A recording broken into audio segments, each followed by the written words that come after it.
వాన కురిసి వెలిసిన తర్వాత తేమ నేలపైన పాదముద్రల్లా వాకాడి పాండురంగారావు గారిలో జతపడి నాకు గుర్తుండిపోయిన కథలు 3. ఆ చక్రారావు, అపరాజిత, సృష్టిలో తీయని. చెప్పులు కొనుక్కోవాలన్న కోరిక తీరక మునిపే ఎండాకాలం గడిచిపోతుంది. గుడుకు కొనుక్కోవాలన్న ఉద్దేశం నెరవేరక ముందే వానాకాలం వెళ్ళిపోతుంది. రగ్గులు కొనుక్కోవాలన్న చిరకాల వాంఛ తీరక ముందే చలికాలం గతకాలంలో కలిసి. ఋతువులన్నీ వెక్కిరిస్తాయి, వేసిన గొంగళి వేసిన చోటనే ఉంటాయి. ఈ హతభాగ్యుడి పేరు ఋతుచక్రారావు. శతాధిక గ్రంథాల భావమంతా తేట తెల్లని ఒక్క మాటలు చెప్పినట్టు మధ్యతరగతి మానవుడి జీవన ఇతిహాసాన్నంతా కాచి వడపెట్టి సారాంశాన్నంతా ఒక కథగా రూపొందించటానికి చేసిన ప్రయత్నం ఆ ఋతుచక్రారావు. తండ్రి చనిపోయాడు, తల్లి జబ్బు మనిషి, అక్కయ్య అవివాహిత, చెల్లికి తమ్ముడికి దారి చూపాలి. ఆయా కారణాల వల్ల వలసి వచ్చిన బంగారం లాంటి మనిషిని వదులుకుంటూ వివాహ ప్రయత్నమే వదులుకుంటూ సరస్వతి ఎంతటి సదవకాశాలు వెతుక్కుంటూ వచ్చినా రాజీ పడు. నిద్రించి కలలో ప్రపంచమంతా బ్యూటీ అనుకుని, మేల్కాంచి ఎలలో జీవితమంతా డ్యూటీయే అనుకుని అంటారు ఆంగ్ల రచయిత. అవును, అందుకే ఆమె అపరాధి. రాత్రంతా బీచ్లో దీపం కింద పేకాట ఆడుకుంటూ చెయ్యని నేరానికి పోలీసులు తీసుకువెళ్ళి నగర శివార్లో వదిలి వెళితే కులాసా కబుర్లు చెప్పుకుంటూ తిరిగి వస్తూ వేయించుకున్న బ్రెడ్ ముక్కల్ని పాలతో నందుకొని తిని రాత్రంతా జాగరణగా మాట్లాడుకుంటూ ఉంటారు సాయిబాబా, రాజశేఖరం అనే 2 స్నేహితులు. తోడు నీడ పలుకు తోడు అయిన సాయి నెలల తరబడి కనిపించకపోయి చివరికి ఎట్లాగో గాలి సోవిడిగా ఆచూకీ తెలిస్తే పడుతూ భార్య కనుప్రొద్దుల్లో ఉన్న రెక్కలు కట్టుకొని ఎగిరిపోతాడు. అన్వేషణ ఎలా సాగిందో, ఆఖరుకు ఎక్కడికి వచ్చి ఆగిపోయిందో అతడు పాపాయిలా ఎందుకు బోరున విలపించాడు అంతా తెలుసుకోవాలంటే కథంతా చదవ. జనమన్నా జనావాసారన్నా రచయితకి ఎంత ఇష్టమో ఈ కథ తెలుస్తుంది. ముక్కోటి ప్రజల్ని ఒక్క ముడితో బిగించినట్టుగా మద్రాసు, గుంటూరు, విజయవాడ, మంగళగిరి, కడప, మదనపల్లి, నగరిపల్లి పట్టులాంటి ఓళ్ల మీదుగా ఈ కథ కరుణరస వాహిని ప్రవహిస్తుంది. అదే సృష్టిలో తీయని. ఆ చక్రారావులోని వాస్తవికత, అపరాజితలో ఆదర్శం, సృష్టిలో తీయనిలోని ఆర్ద్రత, ఇవి 3 రంగారావు గారి రచనా వ్యాసంగాని ప్రాణభూతమైన విషయాలని నేను కథకుడుగా పాండురంగారావు గారి అంచనా వేసుకోవటానికి ఉపకరించే కథలు ఈ సంపుటంలో ఉన్నాయి.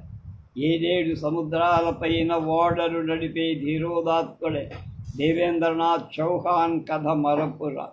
తుఫాను నేపథ్యంలో కవిత జలపాతంగా దూకే కథ ఇది.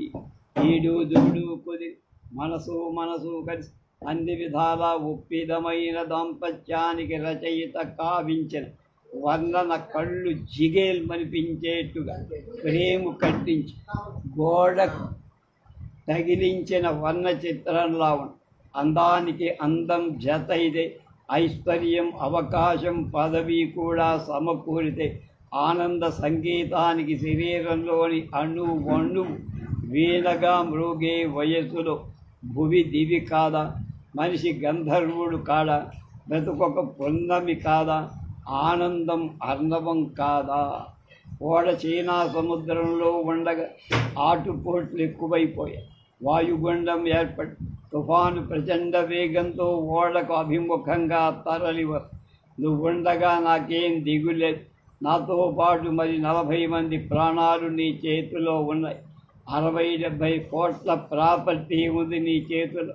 వాటిని గురించి ఆలోచించి don't bother about me at all అంటుంది జస్వంత్. నిజమే, ఆమె చెప్పిన చివరి వాక్యం సార్థకం.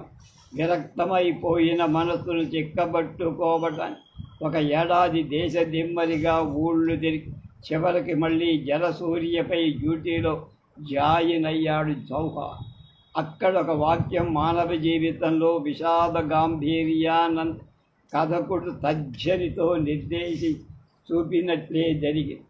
ఇదిగో సూర్యతేజ దిగ్మండల్లో ఒక చుక్కలా అక్కడ, ఆ చుక్క మీద ఒక చిన్న చుక్క. మాస్టర్ చౌహాన్ ఆ అనోరణీయాన్ మనసులో పసిఫిక్ మహాసముద్రమంత గాయం. సముద్రం మీద ఓడ మీద మనిషి, మనసులో మహాసముద్రం కదిమింగిన వెలగ సుక్తిలో ముత్యాల లాంటి జీవిత సత్య. పసిడి నగలు పొందుపరచిన మణుల్లాంటి పదచిత్ర పాండురంగారావు గారి రచనలో కరుక్కున మెరిసిపోతూ ఉంది. ఇదిగో ఆయన దర్శించిన విశాల సముద్రం ఇలా ఉంది. అలల కేరింతలలో ఆడుకుంటూ ఉంది సముద్రం. కొట్లాది అలల శిశువులను మోస్తున్న తూలాలిల ఎత్తైన గర్భంతో అదే సముద్రం. దాని మీద అక్కడొకటి చెమట బిందువుల మసగగా పడవలు ట్రాలర్లు. ఉషోదయ ఆయనకిలా ప్రత్యక్షం. ఆకాశం మీద ఉషాదేవి, భూమి మీద చెరువు టద్దంలో తన ఎర్రదనం చూసుకుంటూ పక్షులన్నీ గానాలతో స్నానాలు మొదలుపెట్టి చూపు అతని తోట్ల కనపడిని చేతులు రంగురంగుల ముగ్గుల్ని దిద్దుతుంది. శబ్దాలకు అతీతమైన సంగీతం సాకారమై ప్రత్యక్షమై రాత్రి సుందరి వదిలిన ఆనంద బాష్పంలో మంచు కణం అంతవరకు గడ్డి పోత మీద నాట్యం చేసి నేలపైకి జారి. వాన ఉరవడికి జీవితం వరవడికి గల పోలిక గమనించండి. వాన హెచ్చింది వయస్సు, గాలి తగ్గింది యవ్వనంలో. వాన గాలి కలిసి తోడుగా వస్తే తుఫానవుతుంది కదా. జీవితంలో ఏం కావాలో తెలియని వెదుక్కోవడంలో యవ్వనమంతా ఏం కావాలో, ఏం చెయ్యాలో, ఏది చెయ్యాలో తెలుసుకునేసరికి సంవత్సరాలు దాటిపో. వాన వచ్చే ముందు గాలి తక్కువైన కొద్దీ వాన ఎక్కువ. లెక్కల ప్రకారమైతే దీనికి ఏదైనా విలోమ నిష్పత్తి లాంటిది ఉండాలి. ప్రతి మనిషి కలలు కనే వయసు ఒకటి.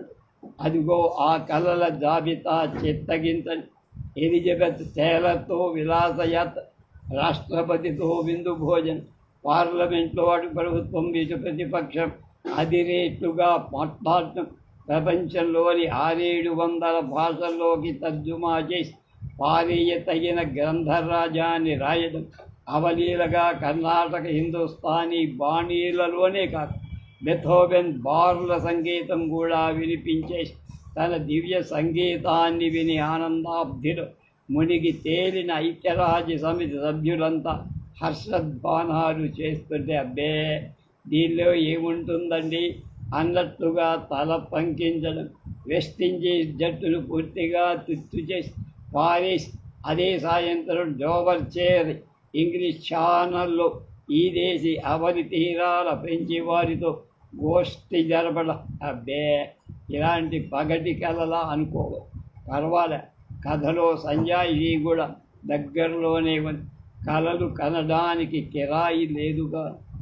కథలు రాయటంలో పాండురంగారావు గారిది సవ్యసాచిత్వం. ఆయన కథ గుండెల్ని కదిలించినట్లే నవ్వుల్ని విరియించగల. హాస్యపు జల్లులు కురిసి వ్యంగ్యాల హరివిల్లు విరిసే కథలనెన్నిటినో ఆయన రాశారు. ఆరోగ్యకరమైన హాస్యాన్ని విరివిగా పండించిన సమకాలీన రచయిత 2-3 ఆరుగా కనిపించకుండా పోయిన పొగబండి కథ, రైలు గ్రహణం అనుకోని మలుపుతో ఆద్యంతం ఆశ్చర్యంతో ఉక్కిరి బిక్కిరి చేసే కథ యాత్ర, సాహిత్య రంగంలో పోటీలు బహుమతులపై సెటైర్ గబ్బాకినట్లు కొన్నిటిని చదువుతుంటే ఏటవాలు పడవ పైన సాగిపోతున్నట్టు. పాండురంగారావు కథలు ఏ కోవకు చెందాయో ఈ పీఠికాకారుడు చెప్పాల్సిన పని అది పాఠకులకు పరిచితమే. సినిమాలు, విశ్వవిద్యాలయాలు, పత్రికలు రచయిత సృజనాశక్తికి దోహదం చెయ్యవనే అనేక దృష్టాంతరాల నిరూపితమైన సత్యం. ప్రస్తుత వ్యాసంగములు